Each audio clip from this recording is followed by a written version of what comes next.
우리는 금요일부터 다니엘 기도회에 함께하고 있습니다. 오늘은 다니엘서가 주는 의미라고 하는 제목으로 말씀을 선포하겠습니다. 바벨론의 이스라엘 공격은 주전 605년부터 주전 586년까지 3차에 걸쳐서 이루어졌습니다.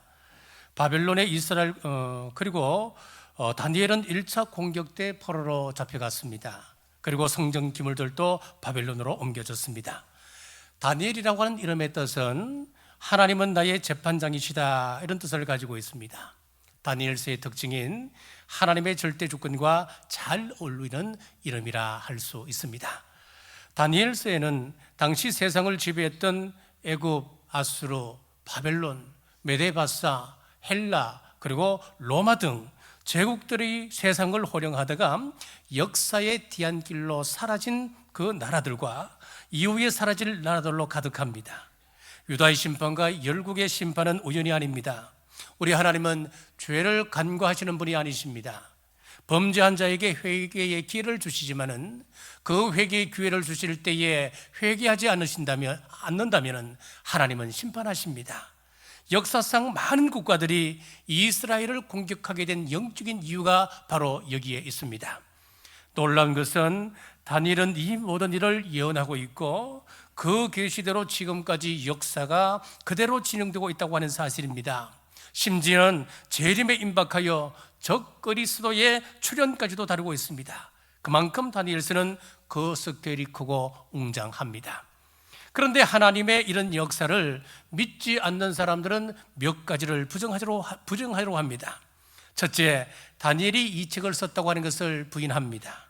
둘째는 이 책은 다니엘이 살았던 시대, 즉 BC 6세기에 기록된 것이 아니고 메데바사, 헬라, 로마 건국 등 역사가 흘러간 이후인 BC 2세기경에 기록되어졌다라고 주장을 합니다. 그러나 예수님께서 다니엘서는 다니엘이 기록했다고 말씀합니다. 마태복음 24장 15절입니다. 그러므로 너희가 선지자 다니엘의 말한 바 멸망에 가정한 것이 거룩한 곳에 선 것을 보거든. 그러므로 다니엘서를 다니엘이 기록한 것을 부인하는 것은 예수님을 거짓말쟁이로 만드는 것과 똑같습니다. 그리고 만약에 다니엘서가 역사가 다 지나간 이후인 BC 2세기에 기록되었다면 이것은 예언이 아니라 사기꾼의 사기인 것입니다. 우리가 이렇게 말하면 자유주의 신학자들은 하나님께서 어떻게 역사가 이렇게 움직일 것을 아주 세세하게 알고 계시고 그것을 보여줄 수 있단 말인가? 그렇게 반문을 합니다. 여러분, 우리 하나님은 천지를 말씀 한마디로 창조하신 분이십니다. 그 하나님께서 우리 인류 역사의 진행 과정을 모르실 수가 있겠습니까? 그리고 다니엘서는 복음주의자들도 가장 많이 오용하는 책이기도 합니다. 그중 하나가 70일에 그리고 짐승의 머리에 있는 작은 뿔, 여기에 너무 집착을 하는 거예요. 이 외에도 많은 이야기들이 있습니다. 많은 이야기들이 있는데 이런 지엽적인 문제, 물론 이것이 중요하지 않다는 이야기가 아니에요. 이런 문제에만 너무 집착함으로 큰 그림을 잃어버리는 경우입니다. 그리고 또 하나는 다니엘서의 스토리에만 집착하다가 다니엘서 전체가 우리에게 알려주고 있는 메시지를 놓치는 경우가 많습니다. 예를 들어서 다니엘서는 참 어려운 책입니다. 종말에 있어질 일 이야기까지도 거론하고 있기 때문에 이것을 자칫 우리가 잘못 해석하게 되면 큰 공격을 받게 되지요. 그러다 보니까 어려운 책이고 어렵다 보니까 이것을 자꾸 회피해버리는 거예요. 그래서 이런 해석보다는 스토리에 다니엘서를 치동하는 그런 경우가 많아집니다. 예를 들어 다니엘의 세 친구가 뜨거운 풀무불에 던져졌던 이야기나 다니엘이 믿음을 지키다가 사자굴 속에 던지진 이야기들, 이런 스토리만 좋아하지 다니엘서 전체가 증거하고 있는 메시지에는 별 관심이 없다는 것입니다. 이런 경우에는 둘 다 바람직하지 않습니다.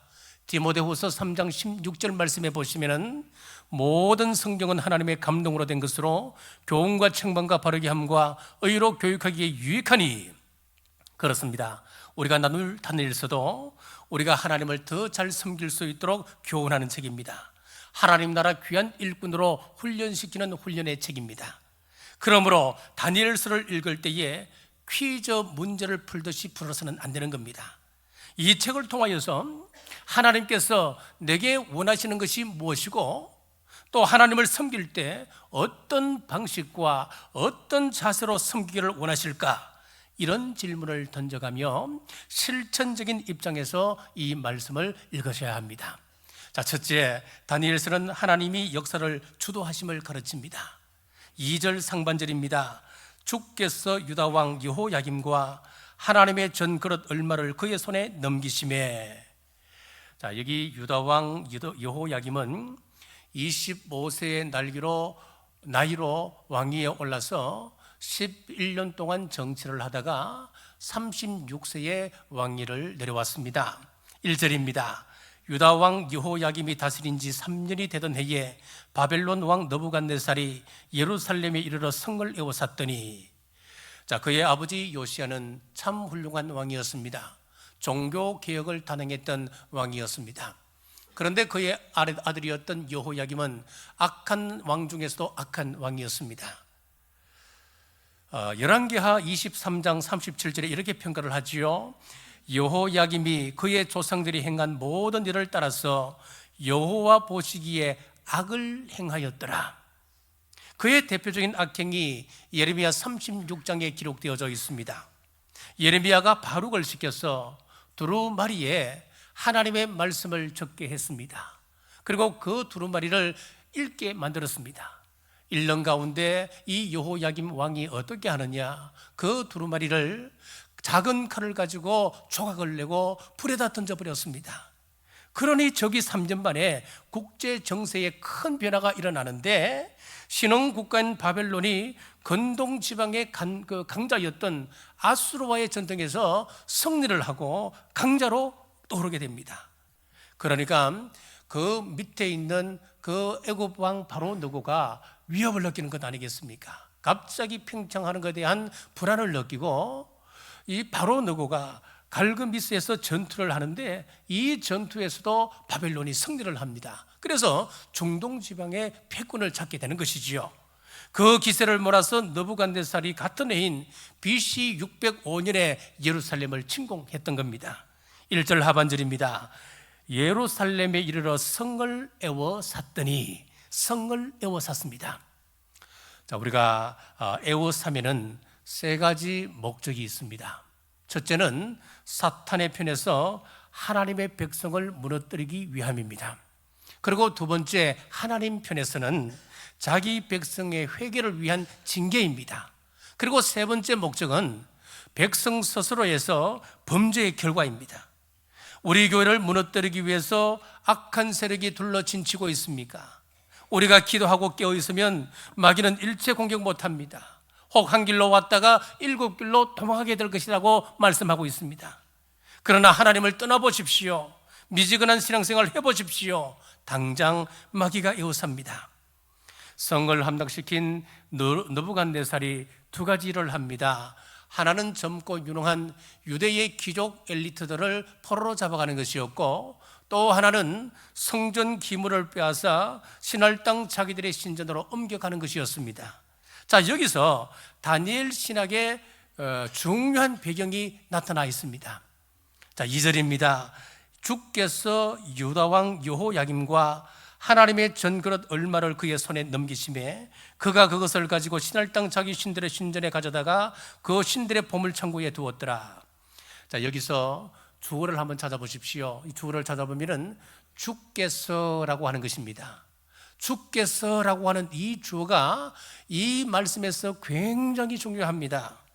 이 모든 사건의 통제, 그리고 이 모든 사건의 계획이 하나님 아래 있다, 주 안에 있다라고 하는 말씀입니다. 하나님이 계시다고 하는 그 하나님의 섭리 사상이 성경 전반에 걸쳐 있는데, 이 세상에서 일어나고 있는 크고 작은 모든 사건들까지도 하나님의 주관하에 있다. 이것이 다니엘서의 주제이고 성경 전체의 메시지입니다. 여러분, 그러면 이런 의문이 생기죠. 왜 하나님께서 하나님의 귀한 백성들, 유다 백성을 이렇게 고난 가운데 밀어 넣을 수가 있습니까? 유다 백성을 멸망시킨 것이 과연 하나님이십니까? 그렇습니다. 우리 하나님이십니다. 대한민국에 복음을 주신 것 누가 하신 것입니까? 하나님 하신 것입니다. 이 모든 것은 하나님의 계획하에 일어났습니다. 그래서 2절 상반절에 주께서라고 하는 주가 중요한 것입니다. 하나님께서 이 사건이 일어나기 100년 전에 이런 일이 일어나리라고 이사야 선지자를 통하여 히스기야 왕에게 예언하셨습니다. 이사야 39장에 보면은 히스기야 왕이 병에 걸렸습니다. 요즘 말로 하면 피부암에 걸려서 고치지를 못했습니다. 죽음의 그림자가 눈앞에 왔다 갔다 합니다. 그런데 하나님께서 은혜 베푸셔서 치유가 되었습니다. 그러자 당시 바벨론의 왕이었던 모로닥발라단이 그 치유에 대한 축하 사신을 보내는데 많은 예물과 함께 보내온 것이었습니다. 그러자 히스기야 왕이 그만 우쭐해졌습니다. 그래서 보물고와 무기고를 다 열어서 그 안에 있는 금과 은과 그리고 각종 진귀한 보물들을 그 사신들에게 전부 다 보여주며 자랑을 하는 것이었습니다. 그러니 이사야 선지자가 히스기야 왕에게 왕이 참으로 어리석은 일을 범했습니다 라고 하면서 앞으로 장차 이 일로 인해서 여기에 있는 모든 금은 보화들은 바벨론으로 다 옮겨지게 될 것이다. 100년 전에 예언을 했습니다. 자, 이사야 39장 6절입니다. 보라, 날이 이르리니 내 집에 있는 모든 소유와 내 조상들이 오늘까지 사오던 것이 모두 바벨론으로 옮김바되고 남을 것이 없으리라. 여호와의 말이니라. 과연 이 100년 전 이사야의 예언대로 느부갓네살 왕이 여호와의 전 그릇을 신할 땅 자기들의 그 보물창고로 전부 다 옮기는 것입니다. 자, 하나님의 전 그릇은 하나님께 제사를 드리는 도구들입니다. 그런데 그 제사 도구가 이방 신전 신할 땅으로 옮겨졌습니다. 여기 신할이라고 하는 것은 바벨론의 옛 이름이고 이 신할 평지에서 그 유명한 바벨탑이 세워지는 것입니다. 무슨 이야기입니까? 하나님을 섬기기 위한 도구가 잡신들의 소유가 되었습니다. 오늘날로 말로 하면 종교 혼합주의가 되었습니다. 마귀는 예부터 이 방법을 통해서 하나님의 백성들을 무너뜨려 왔습니다. 마귀는 교묘합니다. 때로 직접 예수님을 믿는 사람들을 핍박합니다. 공격합니다. 환난에 던집니다. 자, 그래도 넘어지지 않을 때 어떻게 하느냐 하면 섞어버립니다. 혼합해버립니다. 이것이 더 무서운 것입니다. 예수님을 믿어도 좋다. 하지만 다른 것도 같이 믿어라 라고 권합니다. 이것이 마귀의 혼합화 전략입니다. 숱한 성도들이 박해 앞에서는 죽음을 무릅쓰고 맞섰습니다마는 혼합화 작전 앞에서는 흔들렸습니다. 여러분, 하나님의 전그릇이 신할 땅 신들의 창고로 옮겨졌듯이 마지막 때는 하나님 유일 신앙에 반대하는 거대한 종교 다원주의 물결이 전 세계를 덮을 것입니다. 지금은 그 과정에 있고 멀지 않았습니다. 자, 이사야 선지자 예언이 계속됩니다. 7절입니다. 또 내게서 태어날 자손 중에서 몇이 사로잡혀 바벨론 왕궁의 환관이 되리라 하셨나이다 하니 너희 자손 중에 몇이 바벨론으로 포로로 잡혀가서 거기서 환관이 될 것이다 라고 하는 예언을 하고 있는데 이사야의 이 예언대로 다니엘과 세 친구들은 포로가 되어서 바벨론의 환관이 되었던 것입니다. 놀랍지요. 하나님께서 한 나라를 주관하시고 한 나라를 이끌어 가시고 예언대로 이끌어 가신다 하는 것은 어느 정도 이해가 됩니다만은 한 개인을 붙드시고 그 사람에게 하나님께서 세미한 음성으로 그리고 그 앞에 모든 인생을 덮으셔서 그 인생을 이끌어 가시고 계획하시고 끌고 가신다. 여러분 이해가 되십니까? 우리의 미래까지도 계획하시고 간섭하시는 것입니다. 100년 전에 다니엘이라고 하는 한 사람을 계획하셨던 것입니다. 자, 1000년 전 모세도 예언했습니다. 신명기 28장 47절에서 48절입니다. 내가 모든 것이 풍족하여도 기쁨과 즐거운 마음으로 내 하나님 여호와를 섬기지 아니함으로 말미암아 내가 줄이고 목마르고 헐벗고 모든 것이 부족한 중에서 여호와께서 보내사 너를 치게 하실 적군을 섬기게 될 것이니 그가 철 멍게를 내 목에 메워 마침내 너를 멸할 것이니라. 바벨론의 포로가 되어서 목에 쇠사슬을 메고 끌려가고 있는 비참한 모습을 지금 예언하고 있습니다. 지난 수요밤 기도회 때 이수건 목사님이 이런 예화를 하셨습니다. 친척 가운데 돈 많은 친척이 있었는데 암에 걸렸습니다. 한국에서는 구제할 방법이 없습니다.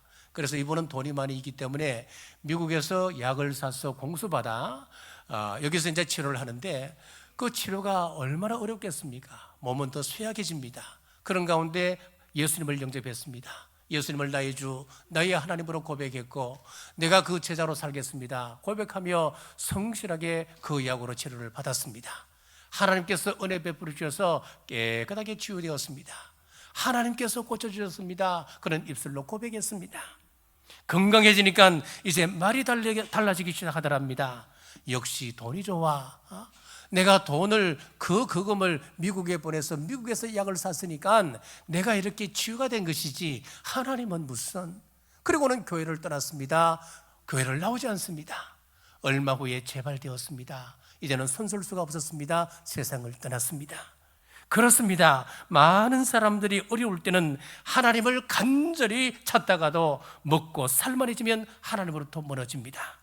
그러나 우리는 어떤 경우에도 여호와 하나님을 섬겨야 됩니다. 하나님 주신 그 복을 늘 생각하며 우리 생각으로, 우리 마음으로, 우리 입술로 감사를 고백해야 합니다.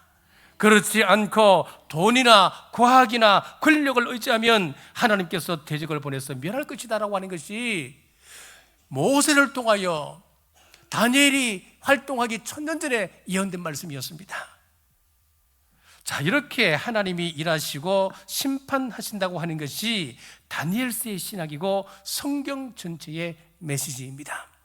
자, 둘째, 다니엘서를 읽어야 할 때 주의할 점입니다. 다니엘 10장 1절입니다. 바사왕 고레서 제3년의 한 일이 벨드사살이라 이름한 다니엘에게 나타났는데 그 일이 참되니 곧 큰 전쟁에 관한 것이라. 다니엘이 그 일을 분명히 알았고 그 환상을 깨달으니라. 다니엘서를 문학적 양식으로 분류를 해보면은 묵시록입니다. 신약의 묵시록은 요한계시록이고 구약의 묵시록은 다니엘입니다. 그런데 이 묵시록의 특징이 있습니다. 묵시록은 그림 혹은 상징을 가지고 많이 설명을 하고 있습니다. 1000마디 말보다 한 장의 그림이 낫다라고 하는 말이 있습니다. 장황한 말보다 하나의 그림으로 전달하는 게 효과적일 수 있다고 하는 것입니다. 예를 들어 에스겔서를 보면은 에스겔이 보았던 그 천사의 모습, 그가 타고 왔던 그런 기구들의 모습을 하나하나 글로 표현을 하잖아요. 근데 그 글로 표현하는 것을 보면은 굉장히 길어집니다. 그래서 막 UFO 모습이 나오기도 하고 또 어떤 데는 천사가 완전히 괴물 같은 모양으로 우리가 바꿔보니까 그렇게 표현이 되기도 하고 그렇잖아요. 그런데 이런 것보다는 말로 표현하니까 이렇게 되는 거예요. 이렇게 표현하는 것보다는 한 장의 그림으로 딱 한 장을 나타내버리면 이런 무섭들은, 이런 문제들은 사라지는 겁니다. 자, 그런데 단점도 있습니다. 그림을 보는 사람에 따라서 다양한 해석이 있을 수 있기 때문에 작가 본래의 의도가 왜곡될 수도 있는 거예요. 자, 그래서 우리가 다니엘서를 읽을 때에 이런 부분은 조심을 해야 됩니다. 첫째는 그림으로 말씀하실 때는 그 그림 전체를 보셔야 됩니다. 그러지 않고 그림을 엽서 크기로 잘라서 그것을 아주 세밀하게 오늘 또 연구하고 내일 또 분석하고 분석. 여러분, 큰 그림을 엽서 크기 정도 1호짜리로 딱 잘라갖고 그것을 연구한다고 해서 그림이 보일까요? 제대로 해석이 될까요? 안 되는 거예요. 다니엘서를 보면은 71회가 나오고 작은 뿔 이야기가 나오는데 그것이 무엇인지만 그것에 자꾸 집중하고 생각하고 연구하다가 다니엘서 전체의 흐름을 놓쳐버리는 경우예요. 그러므로 우리는 다니엘서를 볼 때에 먼저 이 그림으로 우리 하나님께서 나에게 강하게 남기려고 하시는 것이 무엇인지 전체를 보고 이것을 이해를 하셔야 되는 거예요. 자, 그리고 두 번째, 묵시록은 상징적인 책입니다. 문자적으로 해석하면 안 됩니다. 상징은 상징으로 해석해야 됩니다. 이것이 성경을 해석하는 가장 기본적인 방법이에요. 우리나라 이단의 가장 큰 신앙의 문제가 무엇입니까? 요한계시록을 문자 그대로 해석해 버리는 거예요. 그래서 이단이 나오는 거예요. 요한계시록에 보면 666도 나오고 요즘 많은 논란을 빚고 있는 14만 4천 명, 대부분의 이단들이 뭐 이야기합니까? 14만 4천 명 이야기하잖아요. 14만 4천 명은 분명히 상징이에요. 상징인데 이것을 문자 그대로 14만 4천에 맞추어서 지금 우리 여기에 14만 명이 들어왔는데 아직까지 4천 명이 부족하다. 지금 시간이 없다. 빨리 14만 4천 명에 들어오려면 4천 명 빨리 들어와야 된다. 그렇게 되는 거 아니에요, 여러분? 다니엘서는 부분을 보는 것이 아니라 전체를 보고 상징은 상징으로 해석해야 됩니다. 이 두 가지를 꼭 여러분이 명심하셔야 돼요. 자, 세 번째, 다니엘서는 우리 모두에게 유익을 줍니다. 다니엘 2장 10절에서 11절입니다. 갈대아인들이 왕 앞에 대답하여 이르되 세상에는 왕의 그런 일을 보일 자가 한 사람도 없으므로 어떤 크고 권력 있는 왕이라도 이런 것으로 박수에게나 술객에게나 갈대아인들에게 물은 자가 없었나이다. 이 시대를 사는 우리가 왜 다니엘서를 묵상해야 될까요?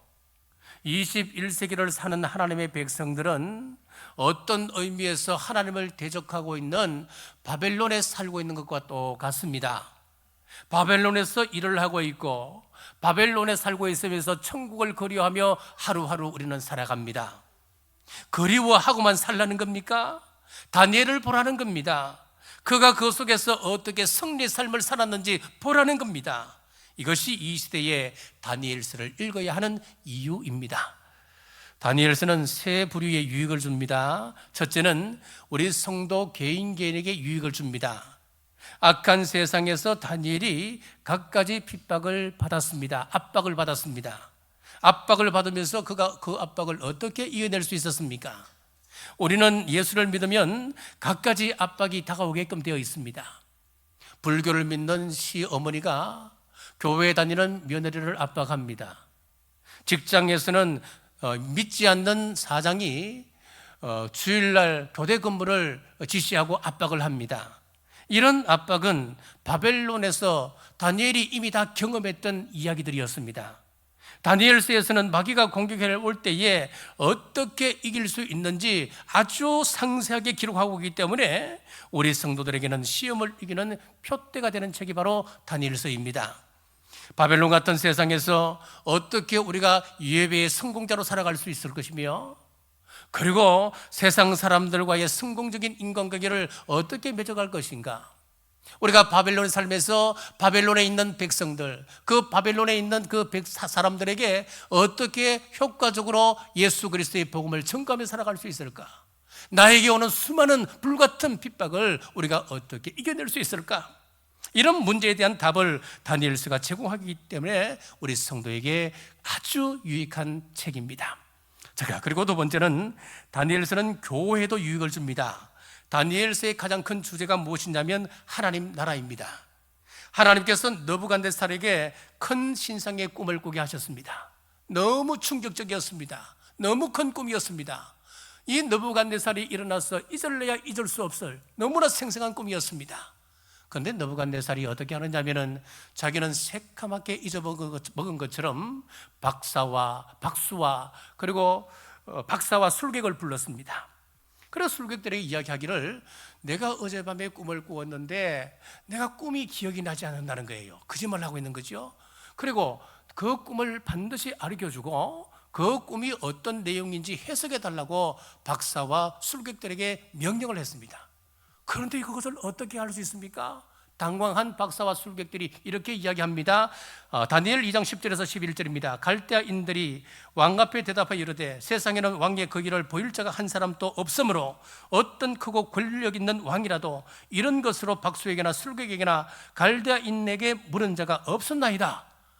말도 안 되는 이야기를 좀 하십시오. 지금까지 우리에게 이런 질문을 한 사람은 우리에게도 없었거니와 유사일에 이런 질문을 하는 그런 왕은 없었습니다. 하지만 다니엘은 기도함으로 그 꿈도 알아내고 해석도 알아냅니다. 당연하지요. 하나님의 주권에 사로잡힌 하나님의 종은 깨닫게 되는 것입니다. 31절에서 33절입니다. 왕이여, 왕이 한 큰 신상을 보셨나이다. 그 신상이 왕의 앞에 섰는데 크고 광채가 매우 찬란하며 그 모양이 심히 두려우니 그 우상의 머리는 순금이요 가슴과 두 팔은 은이요 배와 넓적다리는 노치요 그 종아리는 쇠요 그 발은 얼마는 쇠요 얼마는 지렁이었나이다. 지금 이 이야기는 다니엘이 하고 있는데 왕이 꾸었던 그 꿈을 그대로 이야기를 하고 있는 거예요. 이것은 인류 역사의 계시를 보여준 것이었습니다. 머리는 금 같은 바빌론을 이야기하는 것이고, 은은 메데와 바사, 그리고 노스는 헬라, 그리고 금은 철은 로마를 상징하는 것인데, 로마는 여러 나라로 나뉘어서 철과 흙이 서로 섞이지 않는 것처럼 여러 나라가 이루어져서 역사가 진행될 것이라고 하는 말이었습니다. 그때 사람이 손대지 아니하는 한 돌이 날아왔습니다. 날아와서 그 거대한 신상의 발등상을 내리치니까 그 신상이 산산이 무너졌고, 그 발등상을 쳤던 돌이 큰 무더기를 이루어서 태산을 만들게 되었다는 겁니다. 사람이 손대지 아니한 돌이 무엇일까요? 성경은 분명히 말씀합니다. 신명기 27장 6절에 보면 너는 다듬지 않은 돌로 내 하나님 여호와의 제단을 쌓고, 여호와 제단의 기초석에 대한 그런 규례를 말씀하고 있습니다. 여호와 제단은 사람이 손댄 것으로 하면 안 됩니다. 모양이 좀 삐뚤삐뚤해져서 여기서 좀 정으로 찍어서 평평하게 만들고 네모난 모양으로 만들어서 그것을 기초석으로 삼자, 그렇게 하면 안 되는 거예요. 절대로 정이 가서는 안 됩니다. 절대로 사람의 손이 가서는 안 되는 겁니다. 자연석 그대로 그것을 쌓아야 되는데, 이것은 바로 교회의 모퉁이들 되시는 예수 그리스도를 상징하는 것이었습니다. 바벨론도 날아가고 메데, 바사, 헬라도 로마도 망하지만은 그 돌이 태산을 이루듯이 망하지 않는 한 국가가 있다. 하나님 나라이다. 이 나라는 하나님이 세우시는 나라입니다. 우리 주님 재림하실 때 미국도 망합니다. 중국도 사라집니다. 우리 대한민국도 사라집니다. 북한도 사라지고 러시아도 아랍도 멸망합니다. 그러나 멸망하지 않는 한 나라가 있습니다. 그것은 우리 하나님 나라라고 하는 것입니다.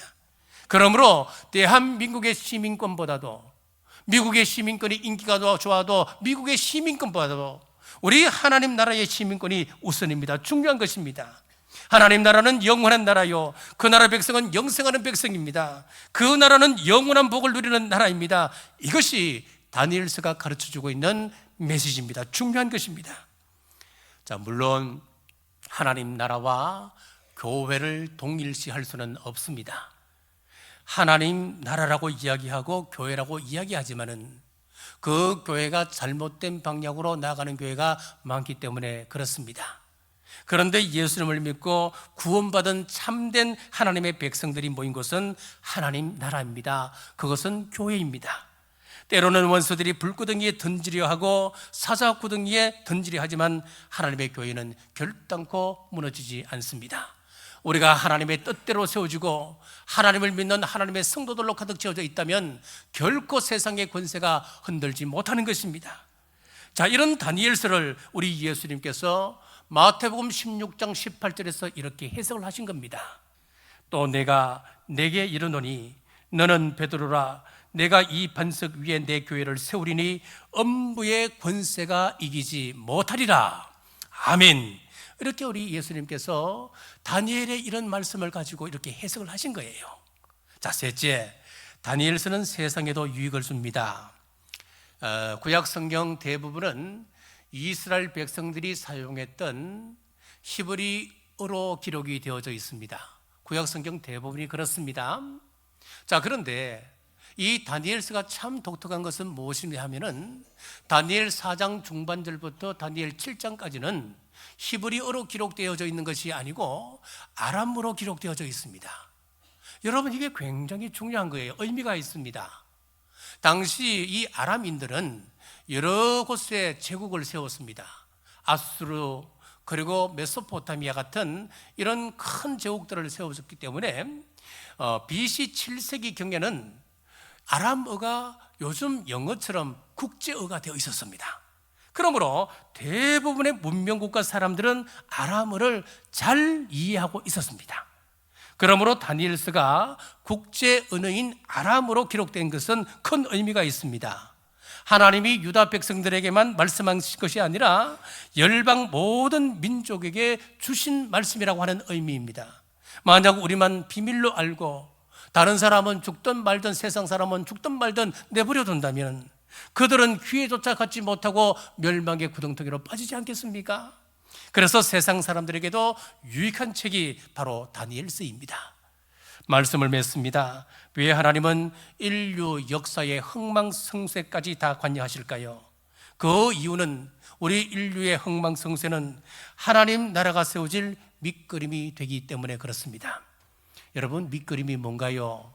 그림을 그릴 때 바로 물감을 가지고 그리는 사람은 없습니다. 풍경화를 그리는데 바로 그렇게 그리는 사람이 있습니까? 모르겠습니다. 뭐 큰 대가들은 그렇게 하실 수 있을 것이라 생각이 됩니다만은 대부분은 그렇지가 않습니다. 연필을 가지고 먼저 스케치를 하고 스케치가 어느 정도 완성이 되면 그 위에다가 물감을 칠하는 것 아닙니까, 여러분? 물감을 칠하면 그 밑그림은 보이는가요? 스케치가 보이던가요? 연필이 보이던가요? 연필 자국은 보이지 않는 겁니다. 그렇습니다. 바벨론, 로마, 미국, 러시아, 중국, 대한민국 이 세상 나라는 하나님의 나라가 커가는 밑그림에 불과한 것입니다. 이 밑그림은 실체인 하나님 나라가 다 그려지게 되면 더 이상 보이지 않는 것입니다. 사라지는 것입니다. 그렇습니다. 하나님 나라는 세상 속에서 시작되어서 세상 속에서 확정되어져 가고 예수님이 재림하실 때 완성이 되는 것입니다. 그러므로 바벨론 같은 이 세상에 살면서 우리가 어떻게 살아가고 어떻게 신앙생활하며 지켜나가야 하는 것인가, 지혜와 신앙을 다니엘서를 통하여 얻으시기를 바랍니다. 그리하여 이 세상에서 하나님 나라의 백성으로 살며 하나님 나라의 유익을 주며 하나님 나라를 확장시키는 하나님의 일꾼으로 살아가시기를 주님의 이름으로 축복합니다. 기도하겠습니다. 천지를 창조하시고 우주 만물을 주관하시는 아버지 하나님 감사합니다. 오늘 다니엘서의 서론을 통하여 은혜를 나누었습니다. 하나님은 앞으로 인류 역사가 어떻게 진행될지를 다니엘을 통하여 보여주셨습니다. 모든 것이 하나님의 섭리입니다. 하나님이 역사를 주도하십니다. 우리가 무겁게 받고 하나님의 종으로 다니엘의 삶을 본받아 순종하며 살 때에 마귀가 한 길로 왔다가 7길로 도망가는 역사가 있게 하여 주시옵소서. 하나님을 섬기는 도구가 신할 땅으로 옮겨졌듯이 미혹하는 종교 혼합주의의 실체를 잘 보고 흔들리지 않고 신앙의 순결을 지켜가는 우리 남부의 권속들 되게 하여 주옵소서. 다시 오실 예수님 이름으로 간절히 기도드리옵나이다. 아멘.